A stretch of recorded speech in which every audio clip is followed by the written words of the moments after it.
అన్ని విషయాల్లో కూడా ఏం చేయాలి? వర్ధిల్లాలి. ఏం చేయాలమ్మా? వర్ధిల్లాలి.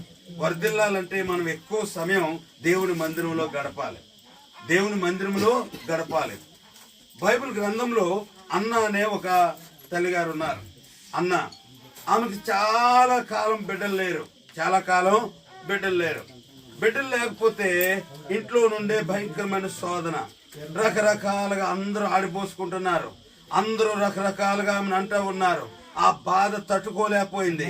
ఆ బాధ తట్టుకోలేక అప్పటికి ఎన్నో ప్రయత్నాలు చేసి ఉంటుంది బిడ్డలు కలగాలని. కానీ ఏ ప్రయత్నము సఫలం కాలేదు. చివరికి దేవా నీవే నాకు దిక్కు అనుకుంది. ప్రభువా నీవే నాకు ఆధారం అని ప్రభువు మీద ఆధారపడి దేవుని మందిరానికి వెళ్ళింది.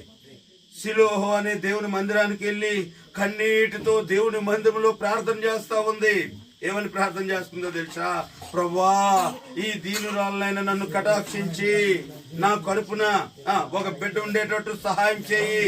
నీ ఆశీర్వాదం నాకు తోడుగా ఉంచు. నీ దీవెన నాకు తోడుగా ఉంచు. నీవు నన్ను ఆశీర్వదించు.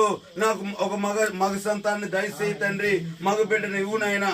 ఒకవేళ మగ బిడ్డను కనుక నువ్విస్తే, అంటున్నారా, మగబిడ్డను నువ్వు నేను అన్నట్టు నువ్విస్తే ఆ మగబిడ్డను తిరిగి మళ్ళా నీకే కానుక ఇస్తాను అంది. దేవుడి స్తోత్రం. నా బిడ్డను మరలా తిరిగి నీకే కానుక ఇచ్చేస్తాను ప్రభా. ఓకే, దేవుడు ఆమె మొరను ఏం చేశాడు? ఆలకించాడు, అంగీకరించాడు. ఒక సమయం వచ్చింది, ఆమె ప్రెగ్నెన్సీ వచ్చింది, గర్భం దాల్చింది.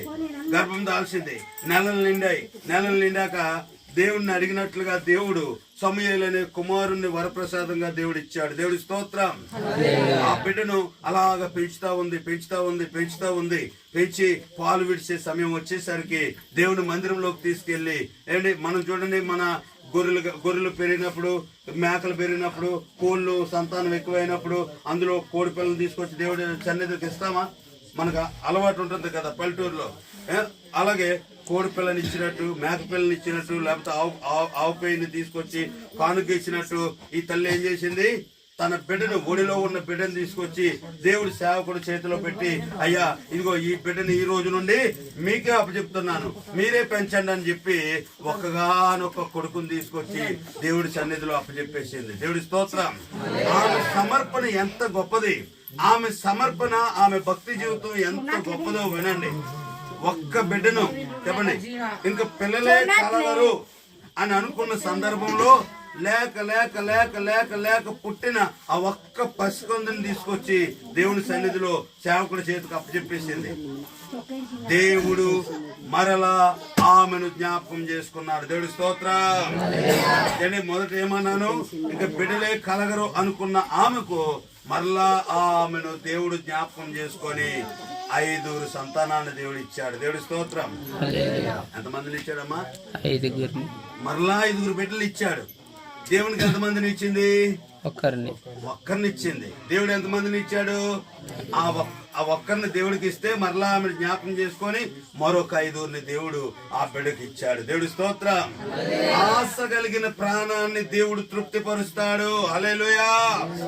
నీ కోరికను సిద్ధింపజేసి నీ ఆలోచన యావత్తును సఫలపరుస్తానని వాగ్దానం చేసిన నమ్మదగిన దేవుడు మన దేవుడు. హల్లెలూయా. మాట ఇచ్చి మాట నిలబెట్టుకునే దేవుడు ఆయన. దేవుడి స్తోత్రం. హృదయ వాంఛలు తీర్చే దేవుడు, ఆశ కలిగిన ప్రాణాన్ని తృప్తిపరిచే దేవుడు. అలాంటి గొప్ప దేవుణ్ణి కలిగి ఉండుట మన జీవితంలో ఎంత